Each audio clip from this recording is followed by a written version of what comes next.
Hey, Leap Inspire family. Ever wonder what it feels like to stand on the edge of a family secret so explosive it could unravel everything you hold dear? Imagine Xavier Shea, 1 foot on a plane to Texas, heart pounding, ready to chase the ghost of his missing brother, only to be yanked back by a father who knows more than he's letting on.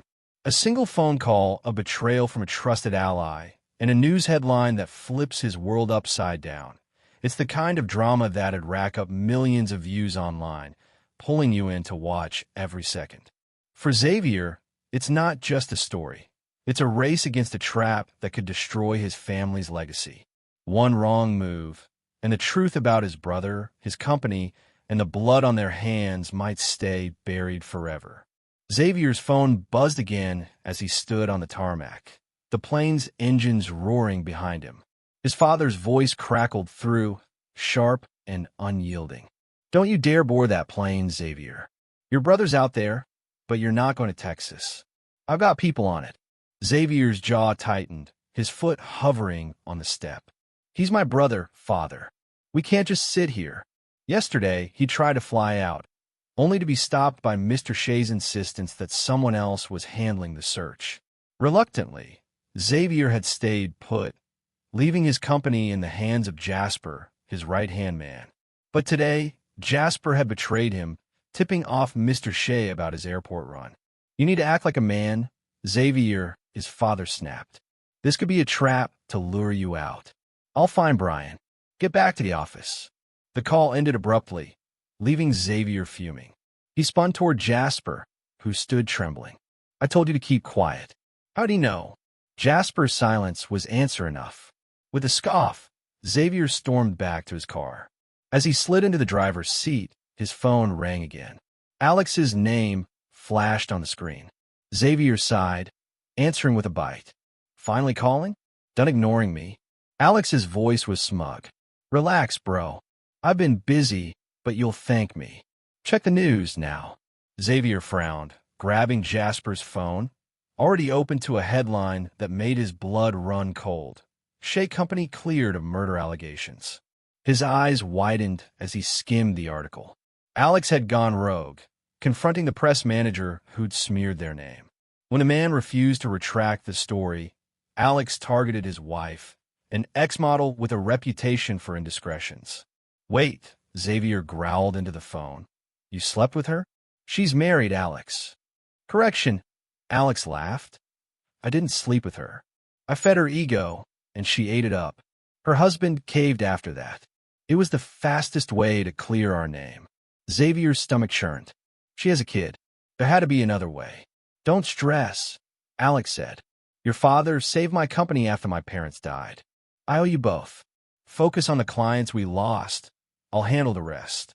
Before Xavier could argue, Alex hung up, muttering about his latest fling. Jasper cleared his throat cautiously. "Master, reporters are at the company waiting for you." Xavier waved him off. "Let's go. I'm not dealing with them." They sped toward the office, security guards forming a barrier as Xavier stepped out, ignoring the shouted questions.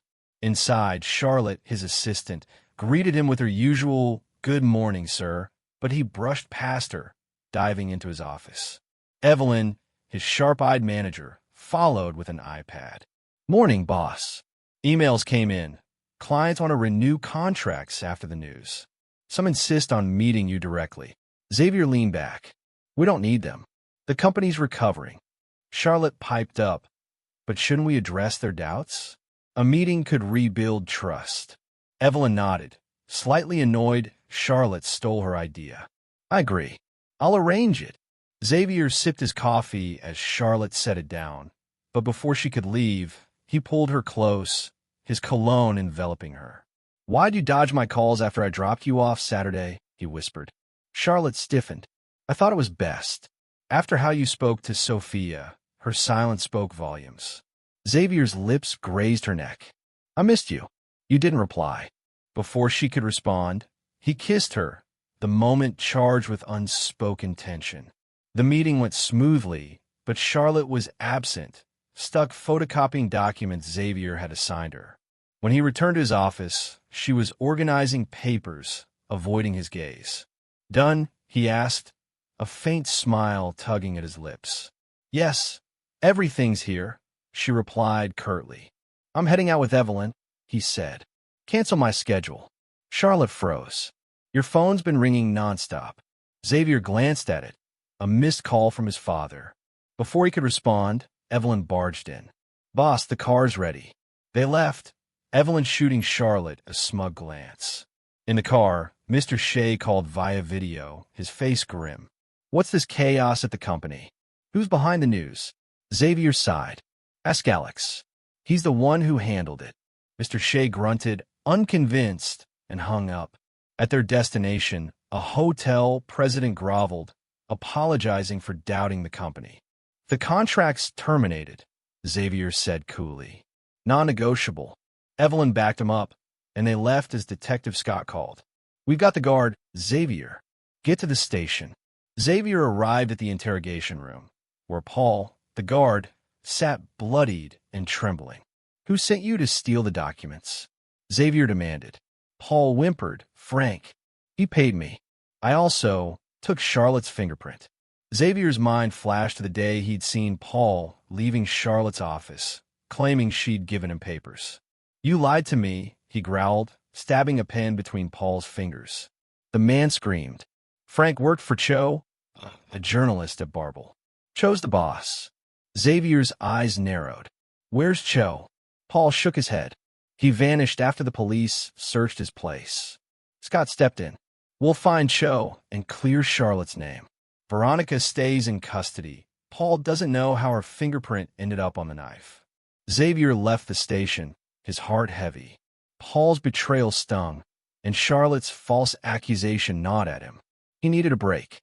"Pablo, take me to the pizza shop," he told his driver. At the shop, Xavier ordered 10 pizzas and 8 milkshakes, ignoring the stares. At Charlotte's apartment, Matilda greeted him, surprised to see him during work hours. "I came to check on the girls," he said, setting down the food. The girls ran in, calling him Daddy, a term that warmed his heart. "School was fine, Daddy," Aaliyah chirped. "We missed you," Nadia added. Matilda smiled. "They only get this close to their teacher, Mr. James." Xavier watched them eat, the weight of the day lifting. Later, Charlotte returned, frowning at the mess. "Xavier brought the pizza?" she asked Matilda. "Why didn't he tell me?" Her voice tightened. "And why let the girls call him Daddy?" Matilda shrugged. "They're happy. I won't take that away." Noticing Charlotte's rumpled shirt, she teased, "Whose cologne is that?" Charlotte brushed it off, laughing, then froze. "Mother, what's this about my name being cleared?" Matilda grinned. The guard confessed. "You're free tomorrow." At the Shea mansion, Xavier stepped into a quiet house, guards strangely absent. His heart stopped when he saw Brian, his long-lost brother, lounging on the couch with a cookie. "Brian," Xavier stammered. "It's me." Brian laughed, pulling him into a hug. "I was saved from a kidnapping plot. A woman tipped me off, told me to take a night flight." Xavier's mind raced. "Uncle Antonio?" Brian shook his head. "Father says don't jump to conclusions." Tyler entered, joking about his crush on a disfigured woman, Charlotte, though he didn't know it. Upstairs, Mr. Shea scolded Xavier for humiliating Sophia. "She's a wolf in sheep's clothing," Xavier argued. "I'll make it right." Mr. Shea handed him the manager's profile. "Antonio's trusting the wrong man. We need to act." Xavier dialed Pablo. "It's time. You know what to do." Across town, Nate confronted his father, Antonio, on a balcony, papers in hand. The warehouse burned down. "You think the Shays did it?"